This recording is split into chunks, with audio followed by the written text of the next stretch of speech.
so naturally they looked to physics. And so they used the actual mathematical methods of physics in making their subject precise. So for example, when it came to representing utility, the utility that a consumer might attach to various goods, they represented that in terms of what's called a real valued function. So my utility would be given by some real number. You could just draw a graph of it.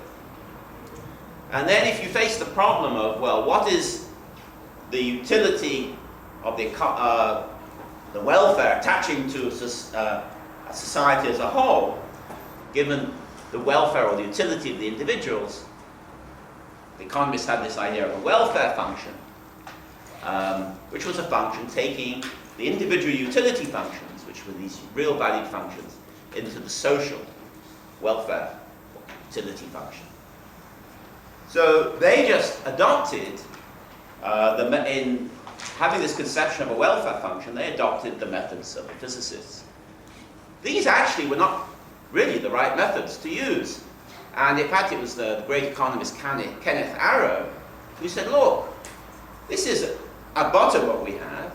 We have individual preferences. The individuals rank the alternatives available to them.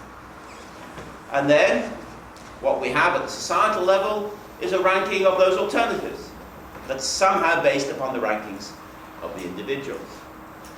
So this, in fact, was a much more appropriate mathematical tool, not one already available, to talk about the situation. And in fact, using this tool, he was then able to prove his famous impossibility result. This is Arrow's theorem, saying that under certain quite plausible conditions, it isn't possible to have a welfare function.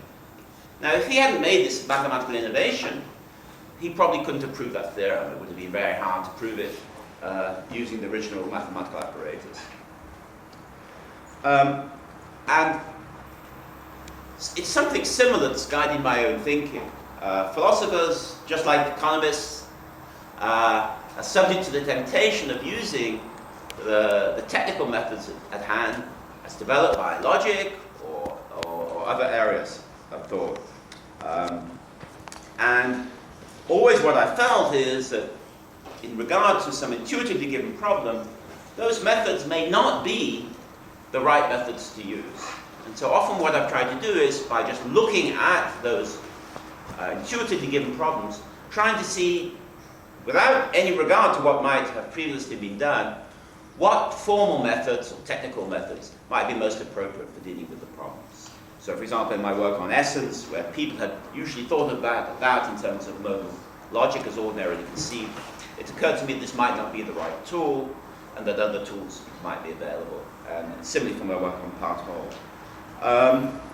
So I actually think that even if the work I've done has not been of much value, I still think there's some value to be attached to this methodology, to having, as I say, this kind of flexible rigor, not just using the technical methods in hand, but trying to think through, almost from scratch, what might be most appropriate.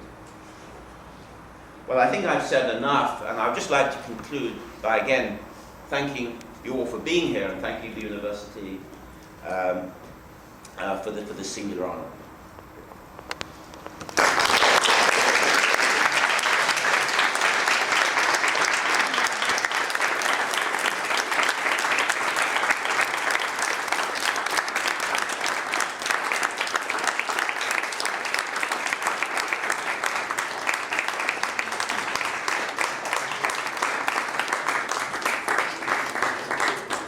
Russian origin is not a mortal sin, maybe a venial one.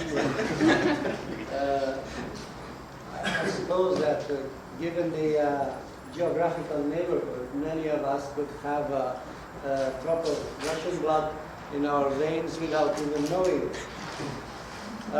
It is a pleasure to have you with us, and you will be always welcome in Bucharest. Particularly if you teach, because we like that very much. Thank you all.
Sa? Era che in ordine entro nelle, sa, non sono per me, sta facendo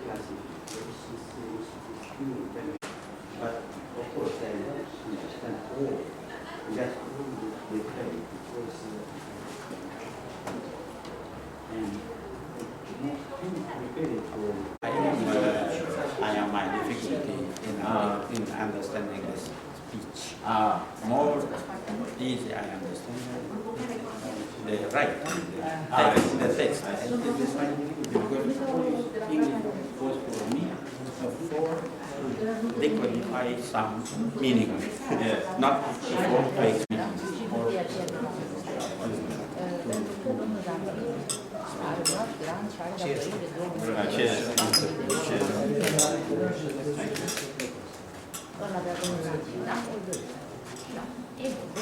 Nu știu când avem aici da? Deci, da?